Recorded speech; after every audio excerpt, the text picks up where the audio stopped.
তাই তোকে তোর মায়ের ইচ্ছা রাখতেই হবে। তাই 4 বছর বয়সে মাতৃবিয়োগ হলো, 4 বছর বয়সে মা মারা গেল। ও মায়েরা খুব মন দিয়ে শুনবেন, 4 বছর বয়সে মা মারা গেল, কিন্তু ছেলেটার বয়স যেই না হলো 6 বছর, পিতা ভোজদেব গোস্বামী ছেলেটাকে একটা পাঠশালায় ভর্তি করে দিলেন। পাঠশালাটার কি নাম না জামদহ গ্রামের পাঠশালা। এখন যদি কেউ কেন্দুলি গ্রামে যান, ওই জয়দেব মেলার সময় দেখবেন ওই কেন্দুলি গ্রাম থেকে 7 কিলোমিটার দূরে এখনো অবস্থিত আছে ওই জামদহ গ্রাম। তখন এখন অনেক বড় বড় রাস্তা হয়ে গেছে, চওড়া রাস্তা হয়ে গেছে, তখন চওড়া রাস্তা ছিল না, বনের পথ। আর ছোট্ট 6 বছরের ছেলে কেমন করে যেত না হাঁটু পর্যন্ত ধুতি, একটি নামাবলী। আর বাবা ওই নামাবলীর মধ্যে একটু চিড়ে আর মুড়ি বেঁধে দিত। খোকা, তোর ওই পড়াশোনা করতে করতে বনের পথে যেতে যেতে তোর যদি কোনোদিনও খিদে পায়, এই নামাবলীটা খুলে তুই খাবি। তাই প্রত্যেকদিন পাঠশালায় যায় কেমন ভাবে, ভজ কৃষ্ণ মুরারে। কেমন কৃষ্ণ ভক্ত দেখুন, যাচ্ছে পড়াশোনা করার জন্য, কিন্তু মুখে নিরন্তর কৃষ্ণ নাম, অন্তরে কৃষ্ণ, ভেতরে কৃষ্ণ, কিন্তু যাচ্ছে পড়াশোনা করার জন্য। এই ভক্ত তো কৃপা পাবেই, কারণ যেখানেই যায় শুধু কৃষ্ণ নাম নিয়ে যায়। যাচ্ছে পড়াশোনা করার জন্য, কিন্তু মুখে কৃষ্ণ নাম, ভজ কৃষ্ণ মুরারে গোলক বিহার। তাই কৃষ্ণ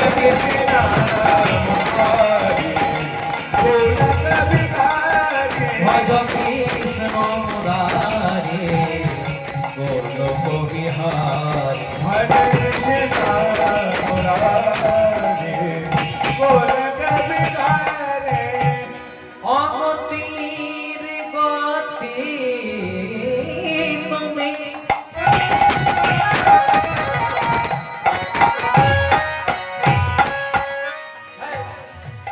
অগতি গতি তুমি, ও গদামোদার।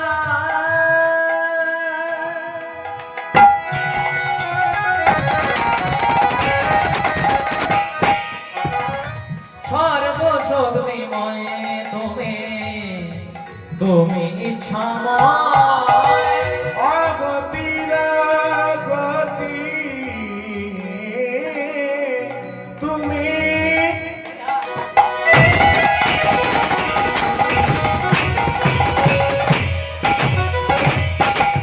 ও গোদামোদার। সর্বশক্তিময় তুমি, তুমি চাওয়ায়। ও মায়েরা খুব সুন্দর একটা কথা, খুব মন দিয়ে শুনবে। এক বাবা আর এক ছেলে একটা ঘোড়া কিনেছে। এক বাবা আর এক ছেলে একটা ঘোড়া কিনেছে। এবার বাবা চেপেছে ঘোড়ার পিঠে, ছেলেটা হাঁটতে হাঁটতে যাচ্ছে। যেই না আপনাদের ওই ডিসেরগড় ঘাট হয়ে পার হচ্ছে, বলছে করেছো কি, বাবা হয়ে চেপেছো আর ছেলেটাকে হাঁটাচ্ছ। বাবা মনে মনে চিন্তা করছে, ঠিকই তো বলেছে, আমি বাবা হয়ে ঘোড়ার পিঠে চেপেছি আর আমার ছোট্ট ছেলেটাকে হাঁটাচ্ছি, এটা তো ঠিক হচ্ছে না। তাই করেছে কি, এবার ছেলেটাকে চাপিয়েছে আর বাবা হাঁটছে। যেই না হেঁটে হেঁটে পারবেলিয়া হয়ে পার হচ্ছে, বলছে লজ্জা করে না, কম বয়সী ছেলে হয়ে চেপেছো আর বাবাটাকে হাঁটাচ্ছ। বাবা মনে, ছেলেটা মনে মনে চিন্তা করছে, আমি চাপলেও জ্বালা, বাবা চাপলেও জ্বালা, করবো কি। বাবা বলছে, শোন খোকা, মানুষের যখন দুটোতেই জ্বালা, তাহলে দুজনাতেই চেপে দে। এবার দুজনাতে চেপে যেই না আপনাদের এই নিয়ামতপুর রোডটা ধরেছে, উনি বলছে করেছো কি, একটা অবলা প্রাণী, ঘোড়া বলতে পারে না, নিষ্পাপ প্রাণী, তারপরে দুজনাতেই। তখন বাবা ছেলে মনে মনে চিন্তা করছে, হাই রে গোপাল, আমি চাপলেও জ্বালা, বাবা চাপলেও জ্বালা, দুজনা চাপলেও জ্বালা, কি করা যায়। বাবা বলছে, শোন খোকা, আরেকটা উপায় আছে, শেষ উপায় কি, ঘোড়াটাকেও হাঁটাবো আর আমরা দুজনাও হাঁটবো। যেই না হেঁটে হেঁটে আপনাদের এই ছোট ধেমা রাস্তাটা হয়ে আসছে, তখন বলছে, দেখাচ্ছ নাকি যে ঘোড়াটা কিনেছো, চাপো নাই, হাঁটতে হাঁটতে যাচ্ছ। কথাটা কেন বললাম মা, কিছু কিছু মানুষ আছে যাদের কিছুতেই শান্তি নাই। এই যে আপনি হাত তুলছেন, কালকে সকালবেলায় বলে বিরাট ভক্ত, হরে কৃষ্ণ, কিন্তু আমরা হিন্দু, আমরা সনাতনী, আমাদের ললাটে চন্দন থাকবে, তুলসীর মালা থাকবে, হরি নামে হাত দুটো তুলবেন, তবে তো। ভগবান আমাদেরকে মুখ দিয়েছে কটা, কটা, হ্যাঁ দুটো বলে দিয়েছে একদম, জয় রাধে। ভগবান মুখ দিয়েছে কটা মা, একটা। আর কান দিয়েছে কটা? দুটো। ভগবান বলছে শোন বেশি বল কম। আপনাদেরকে যদি কেউ খারাপ কথা বলে এক কানে নেবেন এক কানে ফেলে দেবেন, আমি আপনাদেরকে বলছি।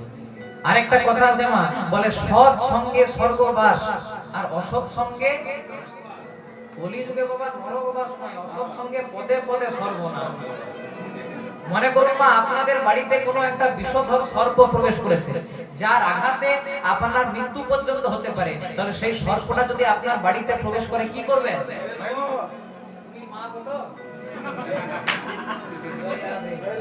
মায়েদেরকে বলতে বলছে আর বাবা উত্তর দিচ্ছে জয় রাধে।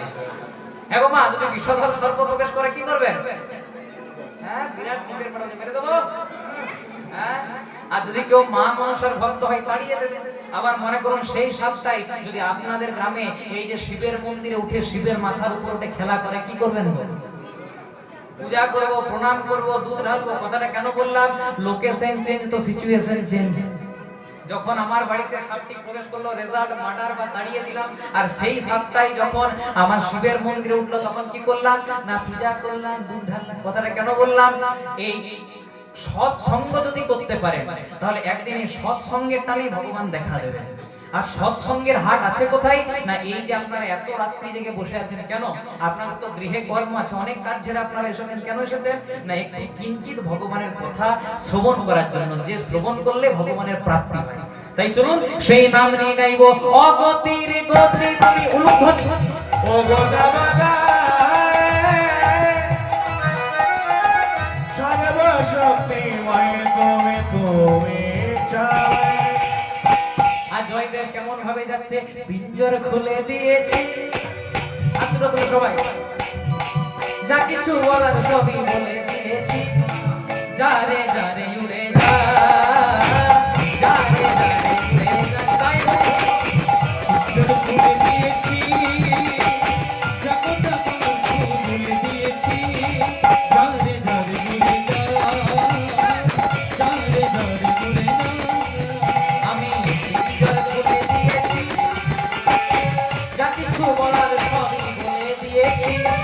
যারে যারে উড়ে যা, যারে যারে উড়ে যা। আমি পিঞ্জর খুলে দিয়েছি, কথা বলা সবই বলে দিয়েছি। যারে যারে উড়ে যা, যারে যারে উড়ে যা। আর কতদিন থাকবি পাখি খাঁচার ভিতরে? একদিন খাঁচা ছেড়ে যাবে। আর কতদিন থাকবে থাকি খাঁচার ভিতরে, একদিন খাঁচা ছেড়ে যাবি বলে।